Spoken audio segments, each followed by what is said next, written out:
सत्यनारायण भगवान की व्रत कथा का चौथा अध्याय। सूत जी बोले, वैश्य ने मंगलाचार कर अपनी यात्रा आरंभ की और अपने नगर की ओर चल दिए। उनके थोड़ी दूर जाने पर एक दंडी वेशधारी श्री सत्यनारायण ने उनसे पूछा, हे साधु, तेरी नाव में क्या है? अभिवाणी वर्णिक हंसता हुआ बोला, हे दंडी, आप क्यों पूछते हो? क्या धन लेने की इच्छा है? मेरी नाव में तो बेल व पत्ते भरे हुए हैं। वैश्य के कठोर वचन सुन भगवान बोले, तुम्हारा वचन सत्य हो दंडी। ऐसे वचन कह वहां से दूर चले गए। कुछ दूर जाकर समुद्र के किनारे बैठ गए। दंडी के जाने के बाद साधु वैश्य ने नित्य क्रिया के पश्चात नाव को ऊंची उठते देखकर अचंभा माना और नाव में बेल पत्ते आदि देख वह मूर्छित हो जमीन पर गिर पड़ा। मूर्छा खुलने पर वह अत्यंत शोक में डूब गया। तब उसका दामाद बोला कि आप शोक ना मनाएं, ये दंडी का शाप है, इसलिए हमें उनकी शरण में जाना चाहिए, तभी हमारी मनोकामना पूरी होगी।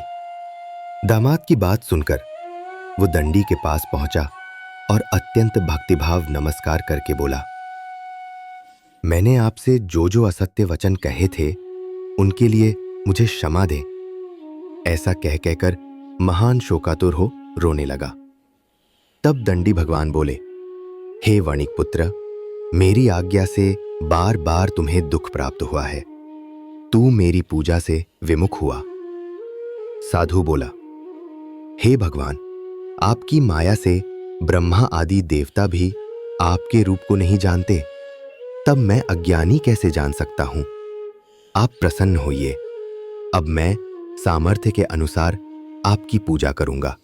मेरी रक्षा करो और पहले के समान नौका में धन भर दो।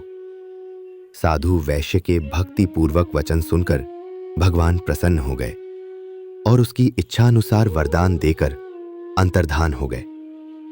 ससुर जमाई जब नाव पर आए तो नाव धन से भरी हुई थी। फिर वहीं अपने अन्य साथियों के साथ सत्यनारायण भगवान का पूजन कर अपने नगर को चल दिए। जब नगर के नजदीक पहुंचे तो दूत को घर पर खबर करने के लिए भेज दिया। दूत साधु की पत्नी को प्रणाम कर कहता है कि मालिक अपने दामाद सहित नगर के निकट आ गए हैं। दूत की बात सुन साधु की पत्नी लीलावती ने बड़े हर्ष के साथ सत्यनारायण भगवान का पूजन कर अपनी पुत्री कलावती से कहा कि मैं अपने पति के दर्शन को जाती हूं, तू कार्य पूर्ण कर शीघ्र आ जा।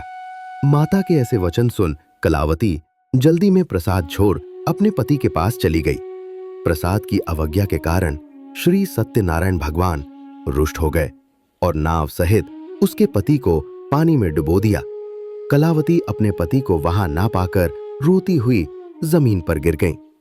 नौका को डूबा हुआ देख व कन्या को रोता देख साधु दुखी होकर बोला कि हे प्रभु, मुझसे तथा मेरे परिवार से जो भूल हुई है उसे क्षमा करें।